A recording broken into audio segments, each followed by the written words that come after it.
नमस्कार दोस्तों, हमारी आज की इस कहानी का नाम है औकात। रवि, परसों मेरी छोटी बहन की सगाई हो रही है। मम्मी पापा ने आपको फ़ोन भी किया था, तो मैं उस शादी में कुछ अच्छा सा उपहार देना चाहती हूँ। मैं सोच रही थी कि एक ही बहन है तो उसके लिए सोने के झुमके बनवा लेती हूँ। आप मुझे उसके लिए रुपए दे दीजिए। सुधा ने पानी का गिलास पकड़ाते हुए कहा। छपक की आवाज़ से साथ पानी का पूरा गिलास सुधा के मुंह को भिगो गया था। यानी उसके पति ने पूरा पानी सुधा के मुंह पे फेंक दिया था। सोने के झुमके? तेरी बहन की औकात भी है कि वो सोने के झुमके पहनेगी? और तेरी इतनी औकात है कि है क्या तू उसे सोने के झुमके उपहार में देगी? रवि अपनी पत्नी से कहती है, महंगाई देखी है इस जमाने में सोने को, वो भी उपहार में। रवि कुटिलता से हंसने लगा और सुधा एक बार को तो सुन रह गई, लेकिन फिर भी अपनी सारी हिम्मत समेटकर वो बोली, औकात का तो तुम नाम ही मत लो। सुधा अपने पति रवि से कहती है, औकात तो तुम्हारी भी नहीं थी, मेरे जैसी लड़की तुम्हें मिले। मेरे मायके वालों ने तुम्हें हर चीज औकात से ज्यादा दी है।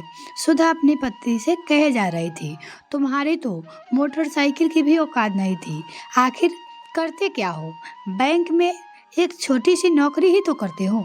सुधा कहती है, एक पिता को इतना मजबूर कर दिया कि वो उससे जबरदस्ती कार दहेज में मांग ली, और आज तुम्हारे पास उस कार से भरने के लिए पेट्रोल तक के पैसा नहीं है। सुधा अपनी पति से बहस कर रही थी, तो औकात की बात मत करो। वो कैसे भी करके हिम्मत जुटा के अपने पति से बोली, झूठ बोलकर शादी करना और फिर फेरे अधूरे छोड़कर कार की डिमांड करना, ऐसे काम तो वही लोग करते हैं जिनकी औकात गिरी हुई होती है।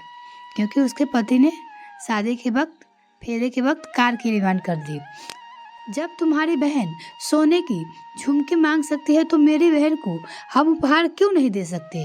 हर समय मेरे मायके वालों से मांगना ही सही नहीं है, और कभी कभी देना ही पड़ता है। सुधा अपने पति से बोली।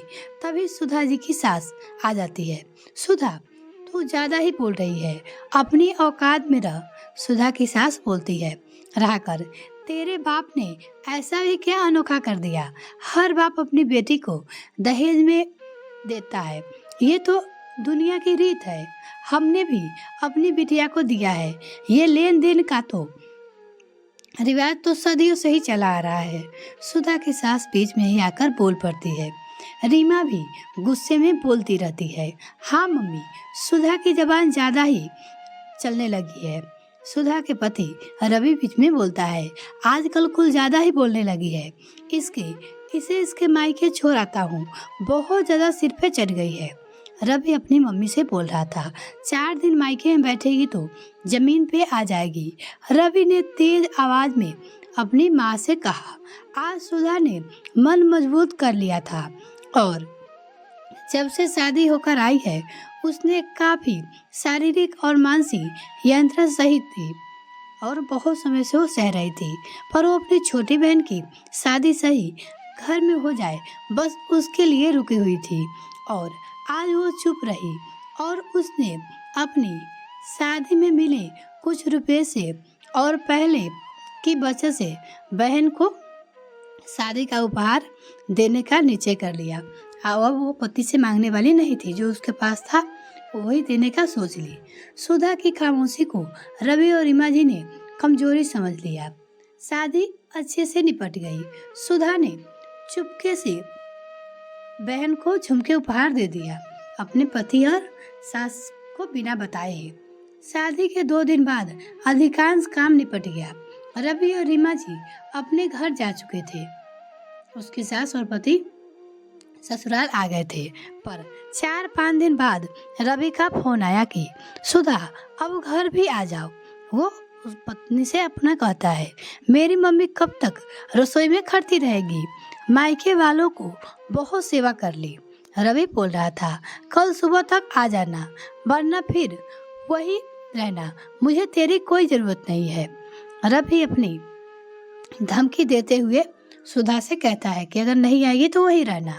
सुधा ने अपनी मम्मी पापा को सारी स्थिति बताई और अभी शादी को एक ही साल ही हुआ था। सुधा ने फैसला किया कि अब वो वापस ससुराल नहीं जाएगी और ना ही उसे रवि जैसे इंसान से उसे अब तलाक चाहिए। वो तलाक लेने के बारे में सोच रही थी। अपनी बेटी का दर्द सुनकर सुधा के मम्मी पापा ने उसका साथ देने का निश्चय कर लिया। उसके मम्मी पापा भी तलाक के लिए सुधा के मम्मी पापा राजी हो गए। मैं वापस नहीं आ रही हूँ, मैंने तलाक के पेपर भिजवा दिया है। सुधा अपने पति रवि से कहती है, मैं तुम जैसे इंसान के साथ अपनी पूरी जिंदगी नहीं बिता सकती हूँ। सुधा की आवाज़ सुनकर रवि के तो होश ही उड़ गए, क्योंकि उसे उम्मीद नहीं थी कि सुधा तलाक तक पहुँच जाएगी। इसलिए रवि को तलाक के पेपर मिल गए। कुछ ही महीने बाद सुधा ने अपने पति के घर तलाक के पेपर भिजवा दिए। सुधा को तलाक भी मिल गया। रवि ने सुधा को तलाक दे दिया।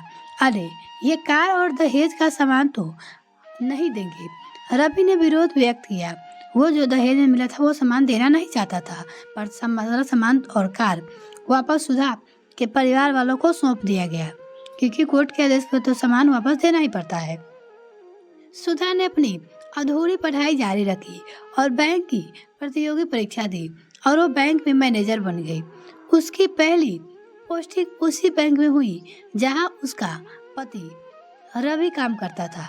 उसी बैंक में उसके मैनेजर की पद मिली थी। रवि उसे छोटे स्तर पे काम करता था। सुधा को वहाँ देखकर रवि हैरान था। आपको मैनेजर में अपने कैबिन में बुलाया है। कानों में आवाज पड़ते ही रवि तुरंत कैबिन में गया। किसी स्टाफ ने आकर रवि को कहा कि आपके मैनेजर ने आपके कैबिन में बुलाया अपने। ये सब क्या है? तुमने बैंक का कोई भी काम ढंग से नहीं किया, सब पेपर अधूरे हैं और आखिरी के कागज भी पूरे नहीं किए। सुधा अपनी पति रवि से बोल रही थी, मेरे बैंक में तुम जैसे के लिए कोई जगह नहीं है। सुधा रवि से बोले जा रही थी, पर तुमने मुझे तलाक दे दिया, सारा सामान और कार भी वापस ले ली, फिर भी अब ये सब नौकरी को तो छोड़ दो। वो बोली। रवि ने गिड़गिड़ाते हुए सुधा से कहा कि अब मेरी नौकरी को छोड़ दो, क्योंकि पहले से तो बर्बाद हो ही चुका था। लेकिन सुधा अपना काम ईमानदारी से कर रही थी। रवि के काम में काफी गड़बड़ियां पाई गई थी, तो उसे बैंक से निकाल दिया गया। सुधा ने उसे, क्योंकि वो मैनेजर थी तो वो कुछ भी कर सकती थी, बैंक से उसे निकाल दिया। और रवि ठीक से काम भी नहीं करता था। मैं तुम्हें देख लूंगा, तुमने मेरी जिंदगी बर्बाद कर दी। रवि चिल्लाते हुए बोला। बस करो रवि, अब तुम्हारी कोई औकात ही नहीं है। वो अपने पति रवि से बोलती है, तुम कुछ भी नहीं कर सकते हो। और हाँ, रवि मुंह लटका कर बाहर चला गया। यह कहानी आपको कैसी लगी कमेंट सेक्शन में लिखना ना भूले। वीडियो को देखने के लिए बहुत बहुत धन्यवाद। अगर मेरे चैनल को अभी तक सब्सक्राइब नहीं किया तो प्लीज मेरे चैनल को जल्दी से सब्सक्राइब कीजिए, साथ ही बेल आइकन प्रेस करें ताकि मेरे और वीडियो का नोटिफिकेशन सबसे पहले आपको मिल सके। धन्यवाद।